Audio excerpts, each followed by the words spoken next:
Good morning students, I am Babita from Motilal Nehru Public School. So students, in last classes we have discussed our chapter Molecular Basis of Inheritance, and in this chapter we have discussed about three things: central dogma, and in central dogma I talked about replication, transition and transcription and translation. So last class में हमने क्या किया था? We have completed our replication. What is replication? Making new DNA from old one. नए DNA बनाना, नए DNA की copies बनाना हमारे old DNA से. तो मैंने तुम्हें बताया था एक सेंट्रल डोग्मा का जो डायग्राम था. I have discussed with you the central dogma diagram, and in which I told about transcription and translation also. तो जब हमने लास्ट क्लास में रेप्लिकेशन कंप्लीट किया है तो आज हम करेंगे हमारा ट्रांसक्रिप्शन. तो स्टूडेंट्स, बेसिकली ट्रांसक्रिप्शन होता क्या है? If I am talked about transcription in one line, then what is transcription? Transcription is a process in which DNA convert into RNA और डीएनए चेंजेस इनटू आरएनए. जब DNA RNA में convert होता है या DNA RNA में change होता है तो उस प्रोसेस को हम बोलते हैं ट्रांसक्रिप्शन. हम क्या बोलते हैं? ट्रांसक्रिप्शन. क्या होता है इसमें? Formation of RNA from DNA. तो बेटा ट्रांसक्रिप्शन आपका क्या होता है? डीएनए से आरएनए की फॉर्मेशन होना. डीएनए जब आरएनए में कन्वर्ट होता है फिर क्या होता है? आरएनए के बाद प्रोटीन सिंथेसाइज होता है. तो ये जो पूरी प्रोसेस चल रही होती है, आरएनए जब बनता है हमारा डीएनए से, तो हमने उसको नाम दे दिया ट्रांसक्रिप्शन. आज हम इसी ट्रांसक्रिप्शन को बहुत अच्छे से और डिटेल में पढ़ने वाले हैं. प्लीज ध्यान से इस क्लास को सुन लीजिएगा. इसमें से बहुत सारे क्वेश्चंस आपके मेडिकल एग्जाम्स में भी आ जाते हैं. तो please pay attention and listen carefully what I am talking about. Okay, तो students, as we know RNA and DNA. RNA is single strand and DNA is double strand. बेटा हमें पता है कि आरएनए के पास सिंगल स्ट्रैंड होती है और डीएनए के पास डबल स्ट्रैंड होती है. ये जो दो स्ट्रैंड्स हैं ये क्या होती हैं? कॉम्प्लीमेंट्री होती हैं. जब हमने डीएनए की दो स्ट्रैंड्स की बात की तो इसकी दोनों स्ट्रैंड्स क्या होती हैं? कॉम्प्लीमेंट्री होती हैं विद वन अनदर. मतलब जब मैंने आपको लास्ट चैप्टर करवाया था और डीएनए का जो स्ट्रक्चर भी करवाया था तो उसमें भी आई टॉक्ड अबाउट कि डीएनए एंटीपैरेलल होते हैं स्ट्रक्चर और ये कॉम्प्लीमेंट्री होती हैं. अगर हमें पता चल जाए कि इस स्ट्रैंड पे ए है, जी है, सी है, तो हम आसानी से इजीली हम कह सकते हैं कि इस वाले स्ट्रैंड पे टी होगा, यहाँ सी होगा और यहाँ जी होगा. मतलब ये both strands are complementary to each other. ये दोनों स्ट्रैंड्स कॉम्प्लीमेंट्री होंगी एक दूसरे के. अब अगर हम देखें कि डीएनए से आरएनए बनता कैसे है, तो आपको पता है डीएनए की दो स्ट्रैंड होती है, आरएनए की एक स्ट्रैंड होती है. मतलब हमें डीएनए की दो स्ट्रैंड से एक सिंगल स्ट्रैंडेड आरएनए बनाना है. तो ये हमने ले लिया जी डीएनए. ये आपका डीएनए था और ये क्या हो गया? यहाँ से खुलना स्टार्ट हो गया, मतलब अलग अलग होना स्टार्ट हो गया. ठीक है, तो डीएनए जब हमने इसको लिया तो हमने क्या मान लिया बेटा? ऐसे जो भी है, ठीक है.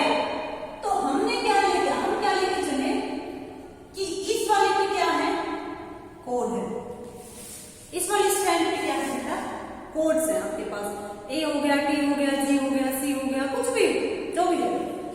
अगर इस स्ट्रैंड पे कोड है, मतलब अगर ये स्ट्रैंड हमारी सेंस बना रही है, अगर ये स्ट्रैंड सेंस बना रही है, तो दूसरी स्ट्रैंड जो इसकी कॉम्प्लीमेंट्री है, मतलब ये क्या होगी? एंटीकोड होंगे इसके पास. होंगे कि नहीं होंगे? मतलब ये एंटी सेंस होगी. इज दैट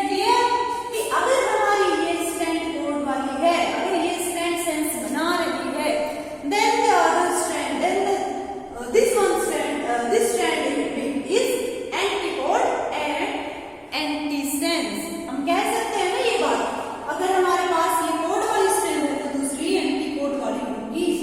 तो ये जो एंटी कोड या एंटीसेंस स्ट्रैंड जिसको हमने बोला बेटा, हम इसी को बोल देते हैं टेम्पलेट। ये जो टर्म है प्लीज ध्यान से सुन लीजिएगा, याद रखिएगा इसको कि जो स्ट्रैंड हमने बोला कि वो एंटी कोड है और एंटीसेंस है, उसको हम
कि एक बहुत बड़ा सा हमारा क्या है ये डीएनए चलता जा रहा चलता जा रहा चलता जा रहा, ठीक है।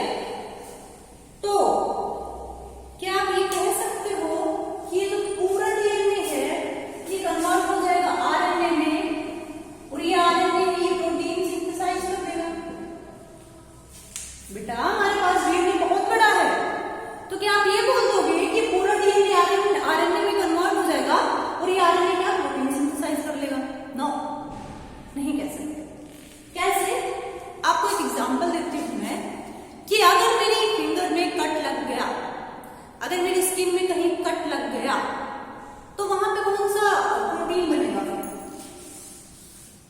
हमारी स्किन किससे मिलकर बनी होती है बेटा? कोलेजन से। हमारी स्किन कोलेजन से मिलकर बनी होती है। तो अगर मेरी फिंगर में कट लगता है, अगर मेरी फिंगर कट हो जाती है, तो वहां पे इस डीएनए का कुछ स्मॉल सा पार्ट क्या होगा? ब्रेक डाउन होगा और प्रोटीन में कन्वर्ट हो जाएगा, कोलेजन बना देगा, जिससे क्या हो जाएगा? मेरी ब्लीडिंग स्टॉप हो जाएगी। उस एक छोटी सी कट के लिए पूरा डीएनए आरएनए और आरएनए प्रोटीन सिंथेसाइज नहीं करेगा। हमारी बॉडी को जितना प्रोटीन चाहिए होता है उतना ही डीएनए आरएनए में कन्वर्ट होता है और उतना ही प्रोटीन वो बनाता है। ऐसा नहीं है कि पूरा डीएनए एक ही बार में आरएनए में कन्वर्ट हो जाता है और फिर उससे प्रोटीन बन जाता है। नहीं, हमारी बॉडी को जितना प्रोटीन नीड होती है, जितने प्रोटीन की, उतना ही डीएनए आरएनए में कन्वर्ट होकर प्रोटीन सिंथेसाइज करता है। अब एक और चीज है कि जब हमने इवोल्यूशन पढ़ा था, ठीक है, जब हमने इवोल्यूशन पढ़ा था तो उसमें हमने क्या किया था कि हम लोअर लेवल इवोल्यूशन से हायर लेवल इवोल्यूशन तक पहुंच गए थे, ठीक है, हायर लेवल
ठीक है।